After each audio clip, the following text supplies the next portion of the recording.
Bueno, seguimos, vamos a continuar. Esta era la imagen donde estábamos viendo que la vía columna dorsal hemiscomedial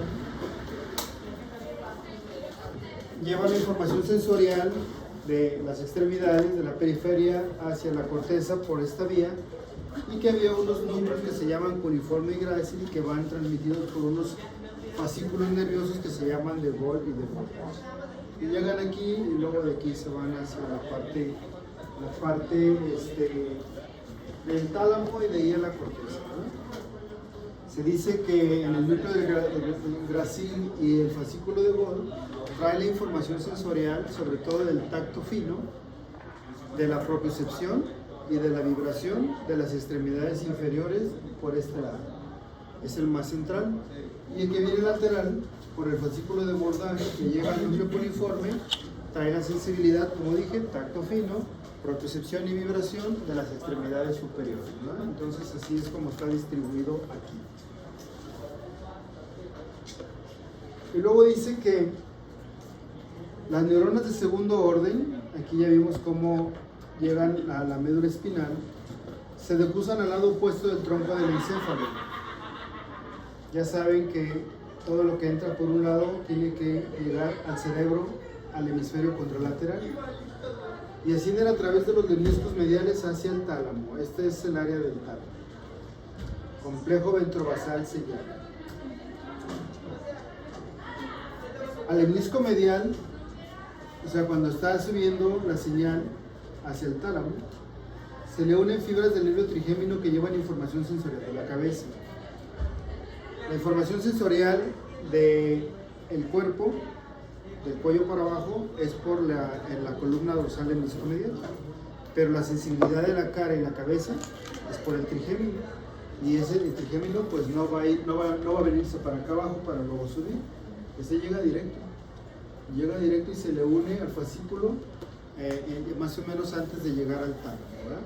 Y entonces ya se completó ahí, mano. La neuralgia del trigémino, ¿a qué se refiere?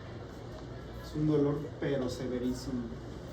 El trigémino es el nervio, el quinto par craneal, que inerva la sensibilidad de la cara, de la nariz, de la boca, de las encías, de las muelas, ¿no? Cuando les inyectan para hacer algo en los dientes, es el trigémino. Pero el trigémino tiene una particularidad, tan es así que es mencionada como dice Vega. Se llama neuralgia del trigémino. La palabra algia quiere decir dolor. Déjenme decirles si hay alguna que les suene a ustedes. No, ya verán ustedes que cuando hay síntomas de una enfermedad, bueno, ahí les va. El dengue.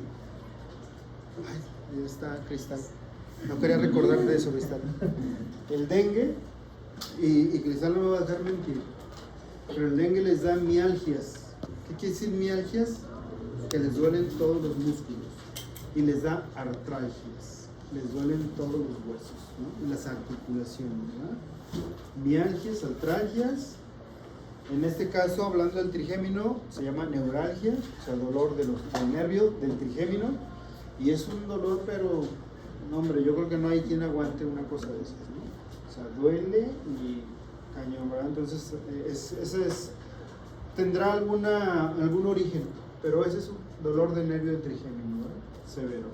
¿Tuviste artralgias, Cristal? ¿Te dolían los huesos? Te dolía todo, ¿no? Te dolían los músculos, la cabeza, los ojos. Los ojos. Es como un signo característico un síntoma característico del dengue, el dolor retroocular, atrás de los ojos, duele demasiado, ¿no? Fiebre, dolor de cabeza, etcétera. Bueno, en el tálamo tengo núcleos ventrales posterolateral y núcleo ventral posteromedial. El tálamo tiene muchos complejos ahí de núcleos, y aquí es donde se hacen estas sinapsis. La zona talámica de relevo sensitivo llamado complejo ventrovasal, o sea, llega a estos núcleos y luego se queda en el complejo ventrovasal y de ahí se va a la corteza sensorial, ¿no? Esa es la forma en que viaja la señal sensorial de lo que acabamos de decir. Eso es todo lo que se transmite por este sistema. Columna dorsal hemiscomedial, sensaciones táctiles que exigen un grado importante de localización del estímulo. Acuérdense que la vía anterolateral les dije que era una vía para sensaciones burdas. para tacto grueso, no fino, no hay manera como de identificar un espacio entre dos deditos que me hagan un espacio de 2 centímetros. Eso no lo detecta el anterolateral, eso lo detecta esta vía, ¿verdad? O sea, grados de precisión es lo que detecta. Sensaciones táctiles que exigen la transmisión de gradaciones útiles de intensidad. O sea, si ustedes ponen su dedo aquí en la piel y lo empujan un poquito, un poquito que lo empujen, díganme si lo sintieron, lo poquito que lo empujen. Esos grados finos de intensidad se van por aquí. Esta no, la anterolateral no puede distinguir eso, es una vía diferente. Sensaciones fásicas como las vibratorias. Fásicas se refiere a las fascias más profundas como la de los músculos. Y acuérdense que los mecanorreceptores que detectan la vibración están profundos. Sensaciones que indican movimiento aplicado sobre la piel. Bueno, se les para una mosquita aquí, empieza a caminar una hormiguita y ustedes sienten en el pelo cómo está sucediendo eso, ¿no? Sensaciones de posición transmitida por las articulaciones. Sensaciones de presión relacionados con grados útiles, como les acabo de decir. Una presión suave, leve. Eso es lo que va a viajar por esta vía columna dorsal. Vamos a hablar de la corteza cerebral. Tiene varios nombres: área somestésica, área somatosensitiva, área sensitiva, área sensorial de la corteza. Son varios nombres que se les puede dar. Este es un hemisferio y estamos viendo que aquí tengo el surco de Rolando, el surco central. Anterior a él es el lóbulo frontal, posterior a él es el lóbulo parietal hasta aquí, porque luego está el occipital. Y esta área de color amarillo le corresponde al área sensorial, corteza sensorial. Dice aquí, las áreas sensitivas se encuentran en la parte anterior del lóbulo parietal, llamadas área 1 y 2. El área 1 principal era sensitiva más amplia, importante y conocida, y el área 2 apenas se conoce su función. Siempre que hablemos de una corteza sensorial, vamos a hablar que tiene un área primaria, un área secundaria y muchas veces una tercera que se llama área de asociación. Entonces, la más importante generalmente es la primaria, es donde llegan todas las señales. Las secundarias ayudan a veces a descifrar las señales y las terciarias aportan ahí cualquier otra cosita de estas, pero la más importante siempre será la primaria. El área sensitiva 1 presenta un grado importante en la localización de las diferentes partes del cuerpo. Miren, esa es el área sensitiva 1. Y si ustedes se rascan el muslo, entonces aquí les va a llegar la sensación de eso que hicieron, ¿no? Aquí se integra ese potencial de acción. Está el tórax, el cuello, el hombro, la mano, los dedos de la mano, la lengua, el abdomen, la cara, el brazo y la pierna.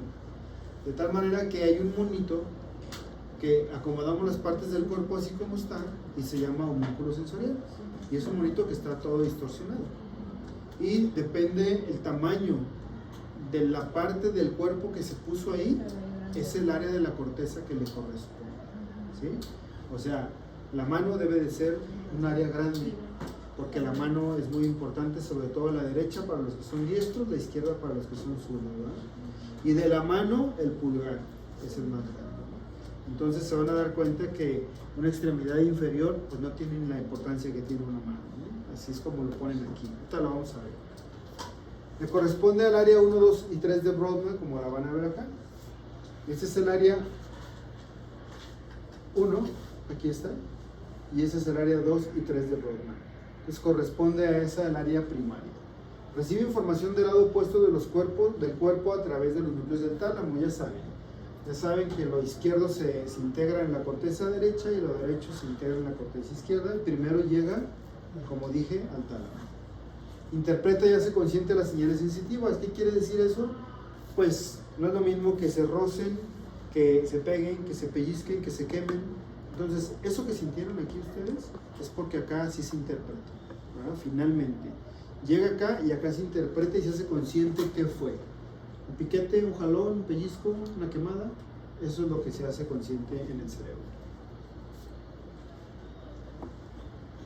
Y luego, ahí está, miren, ¿eso ven a Mariel? Área somatosensorial, apreciación de las diferencias de peso. Bueno, generalmente todo esto que vamos a mencionar, algunas cosas de estas, es porque ya aprendimos. En el cerebro hay una zona que se llama zona para la nominación y reconocimiento de los objetos. Entonces, obviamente que un objeto lo vamos a reconocer, ¿por qué? Porque lo hemos visto y porque lo hemos escuchado, ¿verdad?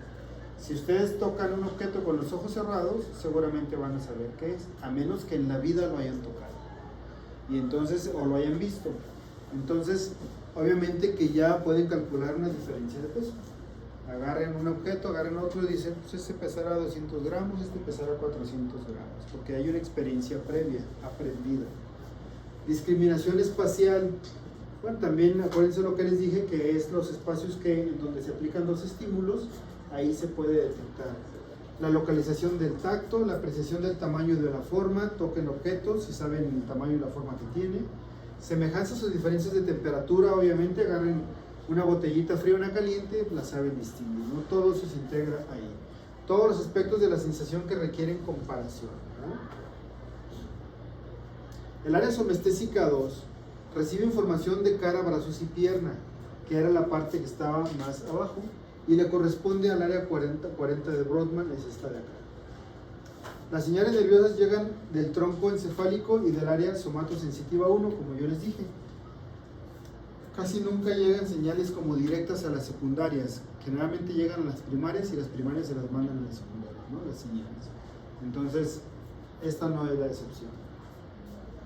El área de asociación, esta tiene área de asociación y se llama área somatosensitiva de asociación 5 y 7 de Brodmann. Acá la tenemos, 5 y 7 de Brodmann.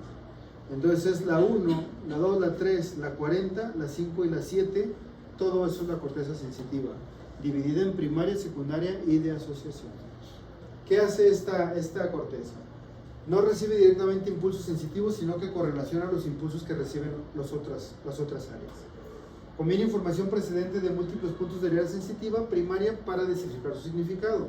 Descifrar su significado quiere decir que esta área 5 y 7 de Brodmann ayuda a descifrar el significado de las cosas, ¿no? Entonces, una cosa es que llegue y se integre de dónde sentimos algo. No sé, a lo mejor agarran una botella y su tacto está sintiendo y llega y se integra en el área primaria, pero en el área de asociación se descifra qué significado tiene lo que están tocando. Y entonces saben que es una botella, saben que es una tapadera, saben que es un teléfono, etc., ¿no? Entonces los objetos que puedan llegar a tocar, aquí se descifra el significado de los mismos en esta área de asociación. En el área de asociación no se comunica con la memoria. Claro, sí, por supuesto. La memoria y el área de aprendizaje. Acuérdense que aprendemos por los sentidos, por lo que estamos viendo, por lo que estamos sintiendo, y todo llega a la memoria también, ¿no? Todo eso. El área de asociación somatosensitiva, cuando se elimina esta área de un lado del cerebro, provoca morfosíntesis. Miren, eso está interesante. Seguramente esto le puede pasar a alguien que tenga un infarto cerebral y donde ya se afecta toda la mitad del cuerpo. Pero fíjense lo que dice acá. Cuando se elimina el área en un lado del cerebro, provoca morfosíntesis. ¿Y qué es eso? Incapacidad de reconocer objetos y formas complejas percibidas por el lado opuesto del cuerpo. O sea que si en hemisferio derecho me lastiman el área de asociación, como es esta, entonces lo que yo agarre con mi mano izquierda, no voy a saber qué es. Obviamente tengo que cerrar los ojos. Si lo estoy viendo ya sé qué es. Pero si cierro los ojos y lo agarro, no sé qué es. Y se supone que ya lo conocía, ya lo había agarrado, ya había memoria de eso. Pues no se sabe qué es. ¿Por qué? Porque está lastimada esa área. Se hace caso omiso de la mitad opuesta del cuerpo, por lo tanto se olvida de utilizar ese lado para funciones motoras. Quiere decir que si mi lado izquierdo no sabe ni qué es lo que estoy agarrando ni nada de eso, pues se le olvida usarlo también para el movimiento, ¿no? Se supone que si yo agarro un vaso con agua, pues sé que me lo voy a llevar a la boca para tomar, y es un movimiento. Pero si con esta agarro un vaso y no sé ni qué es, pues ni modo de que me lo lleve a la boca, no sé ni qué es. ¿Sí me explico?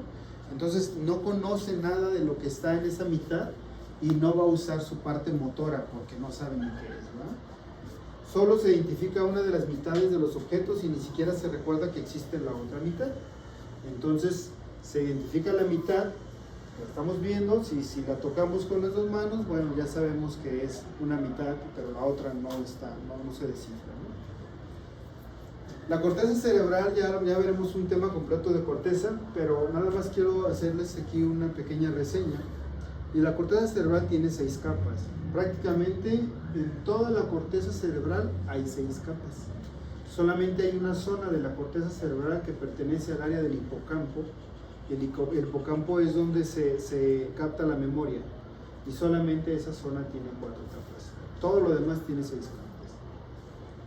Aquí tengo la capa 1, 2, 3, 4, 5 y 6. Y la capa 1 se llama molecular, la 2 se llama capa granular externa, la 3 se llama piramidal, 4 granular interna, 5 ganglionar o piramidal interna y la 6 se llama capa multiforme, ¿no? Y así está la corteza dividida en esas capas. De todas ellas, hay una que es, todas son importantes, pero hay una que tiene una característica.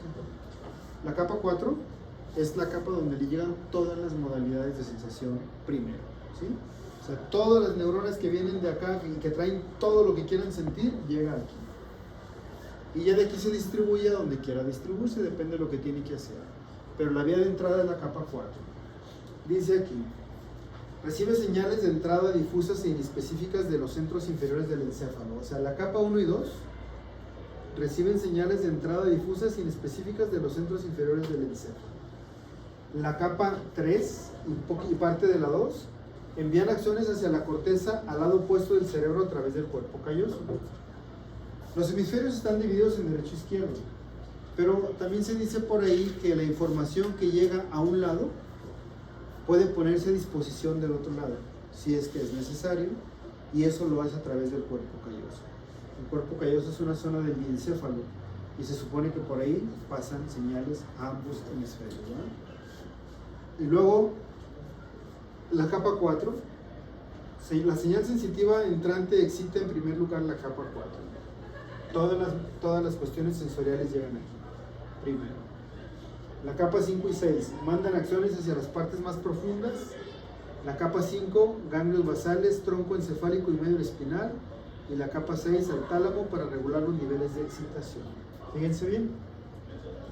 Yo les dije que el libro maneja como un sistema tálamo-cortical, lo que quiere decir que entre el tálamo y la corteza tienen una relación neuronal muy importante. De tal manera que al tálamo le llegan todas las modalidades de sensación, menos una, ¿se acuerdan que les todavía no les he dicho? Llegan todas las modalidades de sensación y de ahí se van a la corteza. Si se requiere más excitación en la corteza le regresa señales al tálamo y el tálamo le envía más potenciales de acción. Y luego vuelve a regresar y le envía más. Es como si fuera una retroalimentación positiva. Y entonces manda señales. Son señales que están de ida y vuelta entre tálamo y corteza. Se dice que si se corta la señal del tálamo ya no funciona la corteza. Entonces están en íntima relación. Y dice aquí que cuando llega a la capa 6, el tálamo, dice la capa 5, la capa 6 del tálamo para regular sus niveles excitadores. La capa 6, esta, le manda señales al tálamo, porque al tálamo le van a llegar muchas señales, todas las sensoriales, pero no nos damos cuenta ¿por qué? Porque somos normales y todo esto funciona bien, pero va a haber momentos en que el tálamo se sobreexcita de tantas señales y le manda señales sobreexcitadas a la corteza, y entonces ahí ya puede haber problemas. Entonces, para que no suceda eso, la capa 6 le manda señales al tálamo como diciendo, a ver, tranquilo, y vamos a mandar nada más las señales que se necesitan, ¿no? O sea, como que lo calma y le quita esa excitación que tiene el tálamo. Y funcionamos bien, como les digo, no nos damos cuenta porque esto son cosas automáticas. Aparte de que se organiza en 6 capas la corteza, también se puede organizar en columnas, como se ve aquí. Entonces dice que las columnas verticales se extienden a todo lo largo de las 6 capas que tiene. En los 5 a 10 milímetros anteriores, en el área 3 de Brodmann, una porción de estas columnas responde a los receptores de estiramiento, como los articulares tendinosos, y eso lo dice el libro, pero no es como que algo tan importante que lo deban de saber tan específico, ¿verdad? Pero bueno, eso dice el libro. De ahí se difunden señales a la corteza motora para activar secuencias de contracción muscular. Acuérdense que el uso muscular y el órgano tendinoso de Golgi están en el tendón y en el músculo, Y cuando reciben señales de estiramiento muscular y de tendón, mandan señales al cerebro o a la médula espinal para que tenga una respuesta motora, depende de lo que se tenga que hacer, ¿no? Acuérdense que cuando se está estirando demasiado un tendón, la respuesta va a ser que el músculo este se contraiga y que el antagonista se relaje. O sea, que haga esto, ¿no? Automáticamente. Es como cuando tienen una pesa que de plano está casi por romperles el tendón, entonces se tiene que contraer la mano. Bueno, eso es lo que sucede ahí. Eso se llama homúnculo sensorial. Aquí tengo esta imagen de una cara de lado, y aquí tengo esta imagen que me está representando la corteza sensitiva, y es esto de aquí. Y ahí está el monito, miren, como lo habíamos descrito, ¿verdad?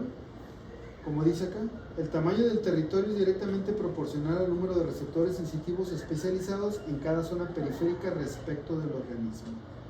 Vean lo que corresponde al tamaño de la corteza para la cara. O sea, la cara es más grande que ni el tronco y ni la pierna. ¿Se fijan? Vean ese territorio y vean ese territorio. Entonces, para que se den una idea, pues, la importancia que tiene. Vean la mano, el tamaño de la mano. Aquí está el territorio de la mano. Yo creo que la mano es igual casi a la mitad del cuerpo. Ese, bueno, eso es el homúnculo sensorial. Con eso acabamos sistemas sensoriales generales. ¿Pregunta de eso? Nos vamos a meter ya a los sistemas sensoriales especiales. ¿Les dije que le iba a preguntar o no? No. Vista. ¿No? Vista. Bueno. ¿Sí, no? Ni dijo que sí. Dijo que sí. Rodrigo.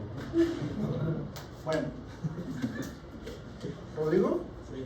¿Tú dijiste? No, vas a hablar por payaso. Sistemas aferentes somáticos especiales. Los otros eran sistemas aferentes somáticos generales. Estos son especiales. Vamos a hablar del gusto. Vamos a hablar del olfato. Vamos a hablar de la vista. Vamos a hablar del oído y vamos a hablar del equilibrio. Son los que siguen. Vamos a empezar con la vista. Miren, esta imagen está muy padre porque si vemos aquí en la lengua, ¿cuáles son los nervios que me llevan el gusto en la lengua? ¿Cuál, Bonnie?